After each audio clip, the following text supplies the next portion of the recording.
Hello everyone. मी मोनिका बिभीषण शिंदे स्वागत करते तुमचं मास्टर माइंड स्कॉलरशिप अकॅडमीमध्ये.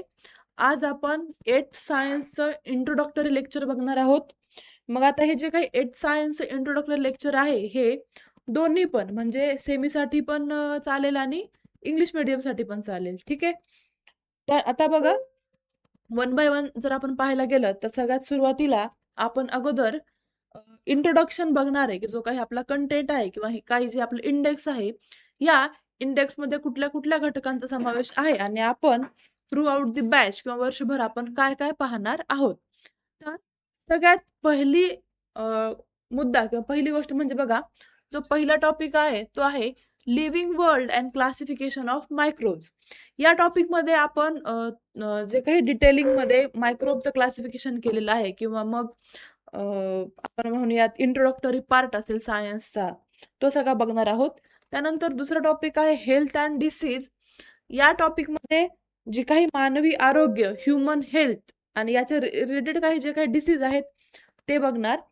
त्यानंतर थर्ड टॉपिक आहे आपला force and pressure. Force and प्रेशरमध्ये फोर्सचे टाइप्स, त्यानंतर प्रेशर म्हणजे काय असतं, relation between force and pressure हे बघणार आहेत आपण. त्यानंतर फोर्थ टॉपिक आहे आपला करंट, इलेक्ट्रिसिटी अँड मॅग्नेटिझम. या टॉपिकमध्ये करंट, इलेक्ट्रिसिटी, त्याच्यामध्ये पोटेन्शियल डिफरन्स असेल, रेजिस्टन्स असेल, मॅग्नेटिझम मध्ये मॅग्नेटिक फील्ड, या सगळ्या गोष्टींचा स्टडी करायचा आहे आपल्याला. फिफ्थ टॉपिक आहे आपला इनसाइड द ॲटम. मग आता ॲटम मध्ये काय काय असणार, प्रोटॉन असणार, न्यूट्रॉन असणार, इलेक्ट्रॉन असणार, या सगळ्यांचा आपण काय करणार आहोत, study. Then composition of matter. याच्यामध्ये मग आपण मिक्सचर आहे, त्यानंतर कंपाऊंड्स आहेत, त्यानंतर इलेमेंट्स आहेत, या सगळ्यांचं काय करणार आहोत, स्टडी करणार आहोत. देन नेक्स्ट आहे मेटल अँड नॉन मेटल, धातू आणि अधातू. मेटल्स अँड नॉन मेटल्स मध्ये त्यांचे डेफिनेशन्स, टाइप्स आणि एक्झाम्पल्स याचा स्टडी करायचा आहे.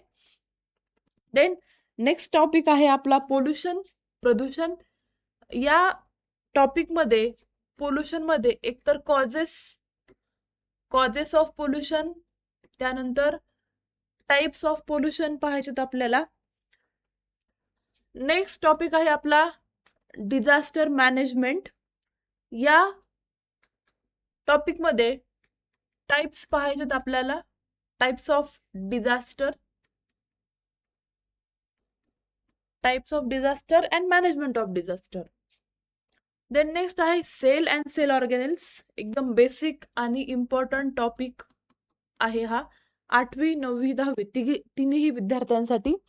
सेल्स अँड सेल ऑर्गॅनिल्स, मग याच्यामध्ये animal cell and plant cell याचा स्टडी करायचा आहे.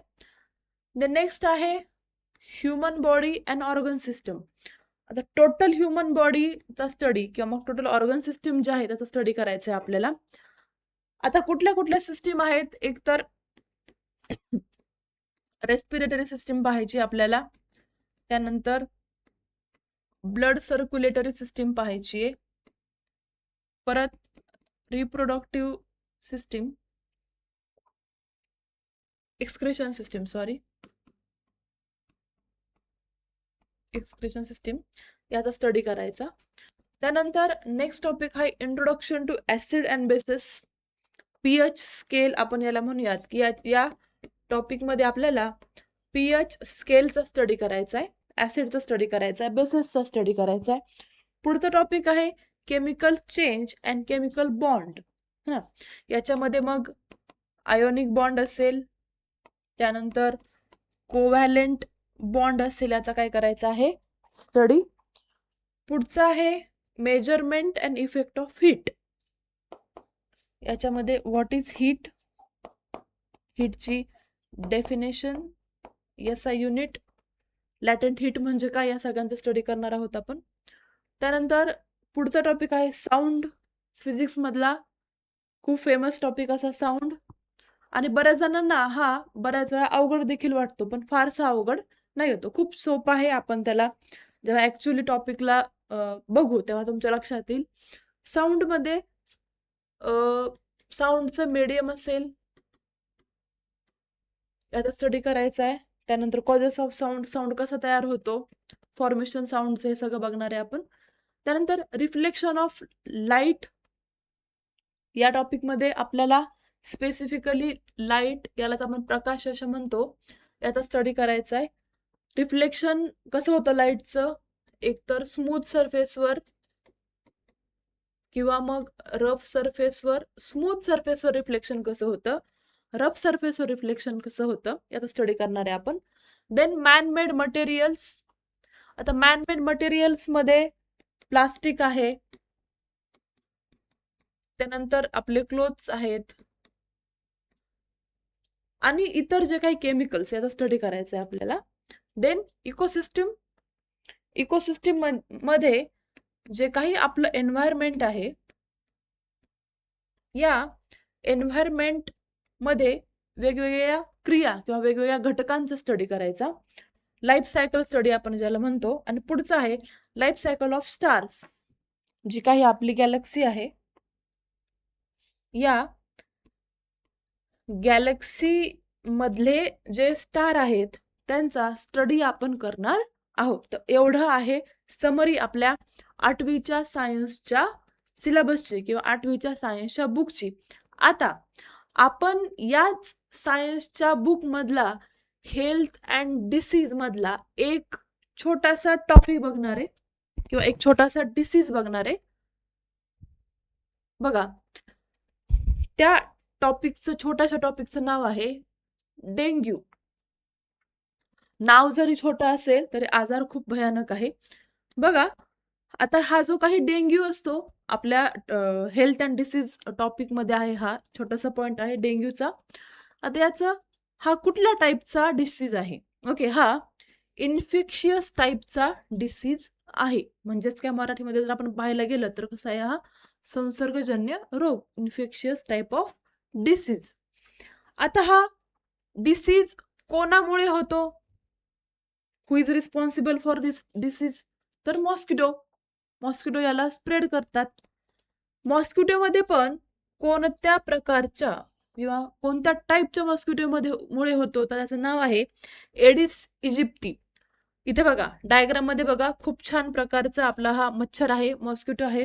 डिटेलमध्ये बघायचं, या एडिस इजिप्तीच्या बाईट मुळे किंवा हा काय करतो, एडिस इजिप्ती याला स्प्रेड करण्याचं काय करत असतो, कार्य करत असतो. डायग्राम मध्ये बघायचंय, हा जो काही एडिस इजिप्ती नावाचा मॉस्किटो आहे, हा काय करतो, अस्वच्छ ठिकाणी किंवा अस्वच्छ पाण्यामध्ये काय देतो, त्याची अंडी देतो. ओके, आता ज्या ठिकाणी पोल्युशन आहे त्या ठिकाणी हे डास किंवा यांचं जे काही अंड्यांचं प्रमाण आहे किंवा डासांचं प्रमाण आहे ते काय होतं, खूप जास्त वाढतं. आणि त्या ना हे जे काही वॉटर लॉग्ड प्लेसेस आहेत ते त्यांच्या ग्रोथसाठी कशा असतात, आयडियल मानले जातात. आपण बघतो ना, उघड्यावरील टायर असतील किंवा आपलं साचलेलं पाणी असेल, याच्यामुळे मच्छरांचा प्रादुर्भाव काय होतो, खूप जास्त होतो आणि त्यांनी मग काय होतं, डेंग्यू होतो. आता हा जो काही डेंग्यू आहे तर किंवा मग हा जो काही बॅक्टेरिया हा जो काही मॉस्किटो आहे, हा स्प्रेड करतो. बघा इथे तर एकतर डेंग्यू हा मेन आहे. बरं, डेंग्यू काय आहे, मेन मच्छरांद्वारे किंवा मग मॉस्किटोजद्वारे होणार डेंग्यू काय आहे, मेन. परंतु इकडे मलेरिया आणि चिकनगुनियाचे पण चान्सेस कसे आहेत, जास्त पाहायला मिळतात डेंग्यूच्या व्यतिरिक्त.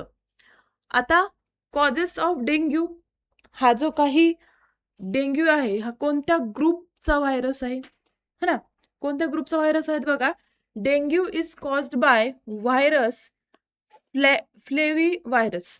कोणत्या प्रकारचा व्हायरस आहे? फ्लेवी व्हायरस ग्रुप मधला हा व्हायरस आहे. याच्यामध्ये पण फ्लेवी व्हायरस मध्ये पण कुठला, DEN 1 to DEN 4, DEN 1, DEN 2, DEN 3 and DEN 4 book मध्ये दिले बघा, डेन 1 to 4. तर काय, DEN 1, DEN 2, DEN 2, DEN 3 and DEN 4.